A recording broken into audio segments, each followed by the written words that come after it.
वहीं जिस तरीके से हिजाब तनाजा बढ़ता हुआ देख अब विश्व भारतीय गर्ल्स कॉलेज के प्रिंसिपल ने सफाई पेश की है। कॉलेज के प्रिंसिपल का कहना है कि मामला ऐसा नहीं जैसा बताया जा रहा है।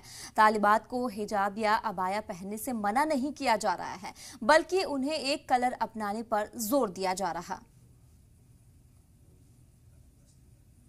ये इन्हीं की रिक्वेस्ट में हमने सिर्फ अपने स्कूल के बच्चों को, उनमें से भी कुछ ही आए, इन्हीं की रिक्वेस्ट पे अपने बच्चों ने हमें रिक्वेस्ट की कि हमने 10 साल यहाँ पढ़ा आपके पास, तो अब हमें 2 साल के लिए क्यों निकाला जाता है। उन्होंने मैनेजमेंट के साथ भी बात की थी कि हम रिक्वेस्ट की थी उनसे, उनको एप्लीकेशन लिखी थी। उन्होंने मुझे वहां से फिर इंस्ट्रक्शंस दी कि आप ऐसा करो, अपने स्कूल के बच्चों को अगर आपको लगता है जो वेल बिहेव्ड है उनको आप एडमिशन दे दो अपने स्कूल में। तब तो किसी पेरेंट ने कोई एतराज नहीं किया। अगर उन्हीं दिनों वो बोलते तो हम शायद रुक जाते।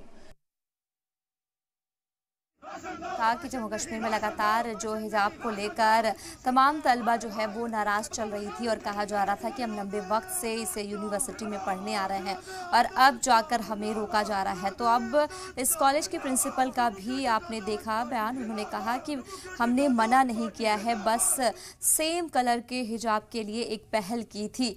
तो ये बयान आपने सुना। हिजाब तनाजा बढ़ता हुआ देख विश्व भारतीय गर्ल्स कॉलेज के प्रिंसिपल ने अब अपनी सफाई पेश की है। कॉलेज के प्रिंसिपल का कहना है कि मामला ऐसा नहीं जैसा बताया जा रहा है। तालिबात को हिजाब या अबाया पहनने से मना नहीं किया जा रहा है, बल्कि उन्हें एक कलर अपनाने पर जोर दिया जा रहा है।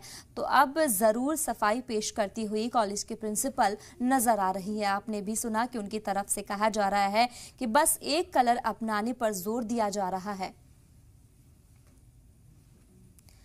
तो हिजाब तनाजा बढ़ता देख विश्व भारतीय गर्ल्स कॉलेज की प्रिंसिपल ने सफाई पेश की। कॉलेज की प्रिंसिपल का कहना है कि मामला ऐसा बिल्कुल नहीं जैसा दिखाया जा रहा है। तालिबात को हिजाब या अबाया पहनने से मना नहीं किया जा रहा, बल्कि उन्हें एक कलर अपनाने पर जोर दिया जा रहा है। तो कहीं ना कहीं जिस तरीके से हमने देखा कि कल भी जो तालिबात है वो काफ़ी नाराज चल रही थी, यूनिवर्सिटी के बाहर वो ज़रूर एहतजाज करती हुई नजर आ रही थी। इंतजाम के खिलाफ भी वो नारेबाजी करती हुई नजर आई हैं। अब इस बीच कॉलेज के प्रिंसिपल ने सफाई पेश की। उन्होंने कहा कि तालिबात को हिजाब या अबाया पहनने से मना नहीं किया गया, बल्कि उन्हें एक कलर अपनाने पर जोर दिया गया।